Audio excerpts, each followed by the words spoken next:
In today's Minisode, we dive into what it means to be a dual member, which is where members have benefits in more than one scheme under the civil service pensions arrangements.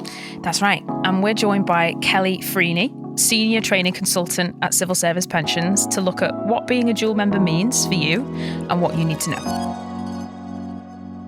Kelly, welcome to the podcast. Thanks for joining us today. Thank you for having me.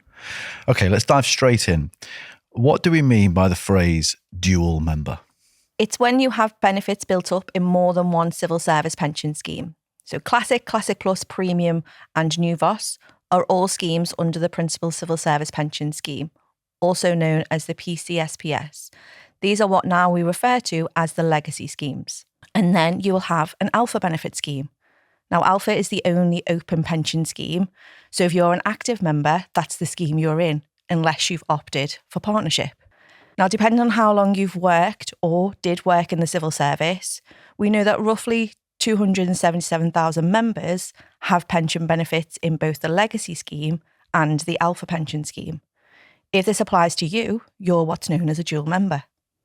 Okay. So how does having two civil service pensions actually work?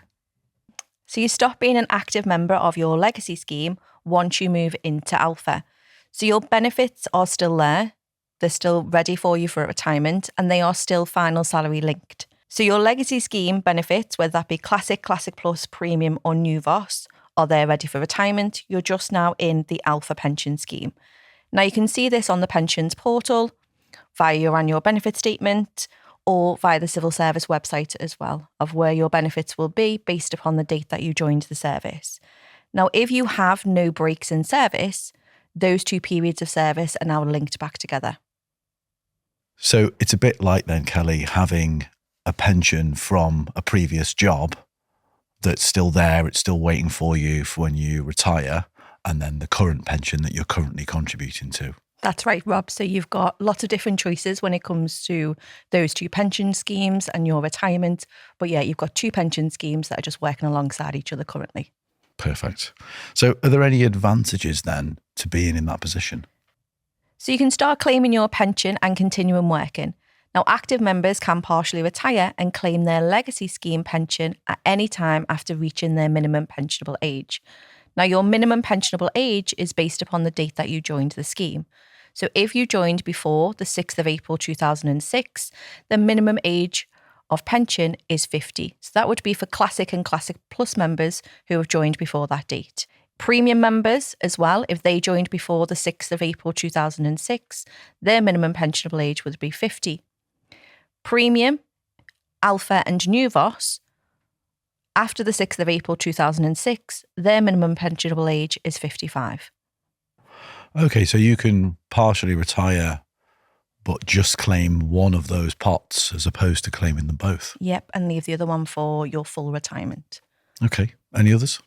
So if you've got a pension in Classic, Classic Plus or Premium, as well as New VOS, you can partially retire and start claiming that at minimum age and leave your Alpha pension for a later date. But if you do decide to claim that at the same time, which you are eligible to do so, then there would be a reduction applied to that. Now, the earlier that you claim it, the bigger the reduction that would be applied to your pension. That makes sense. So if you claim your Alpha pension earlier than normal pension age, it gets reduced by an according amount, presumably. It does. So it's based upon your state pension age, which is what Alpha is linked to. So the earlier that you claim it, the bigger the reduction.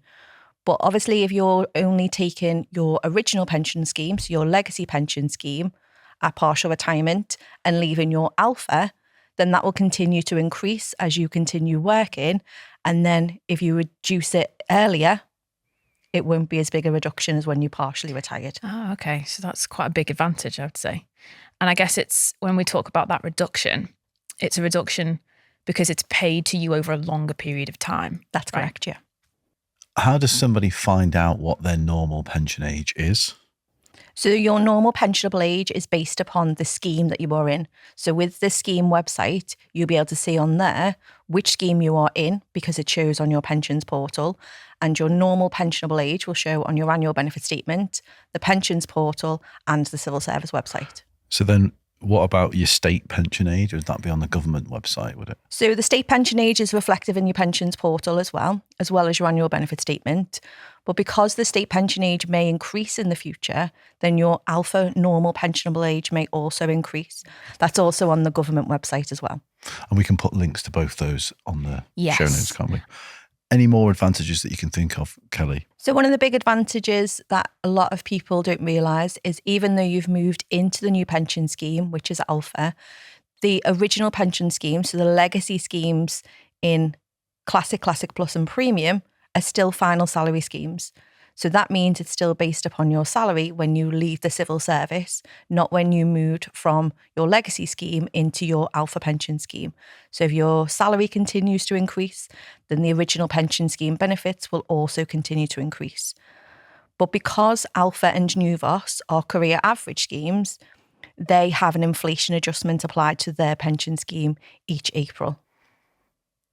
Okay, so with Alpha, the value of your sort of pension increases by the same as the rate of inflation, whereas with your final salary schemes, even though you're not contributing to them anymore, and you may not have been since 2015, you'll still get that final salary link at the end when you come to retire. Yeah, so Alpha, you build your accrual up each year plus inflation. Your final salary schemes, because you're no longer in those schemes, but the benefits are still there available to you, they're still final salary linked. So if you are seeing an increase in salary, then you'll see an increase in your pension benefits as So well. that's probably beneficial for most people, because you'd expect most people's salary would increase, wouldn't it, throughout their career? Yeah. We had this question a few times at Civil Service Live earlier this year. And that made me think, yeah, that is quite a big benefit. That's interesting. However, there is one caveat that people need to be aware of. So if you have a break in service of more than 5 years and then you rejoin and become part of the Alpha pension scheme, then you will no longer be eligible for the final salary link. So that means your legacy benefits will be calculated based upon the final salary when you left the civil service, plus readjusted for current day's value. And your Alpha benefits will be based upon the accrual that you are earning now since you rejoined the service. So in other words, a break in service is you leave the civil service, you're not contributing towards the scheme anymore. So that could be opting out for 5 years, or it could equally just be leaving to go and work in the private sector or something like that. It could do, yeah. But if you rejoin under 5 years, they will come back together. You retain that link. They will retain the final salary link. And that makes sense. So if you're one of these members that have benefits in both a legacy scheme and an Alpha, and if you've had a break in service or not had a break in service, can you see both of those sets of benefits in the pension portal? Is that all kind of linked together?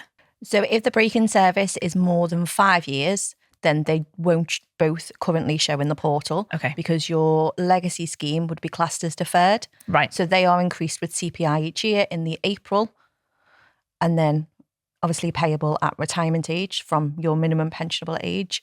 If they rejoin back together, so you've got less than a 5-year break in service, then they'll both show together on your annual benefit statements and the portal, because the break in service is disregarded.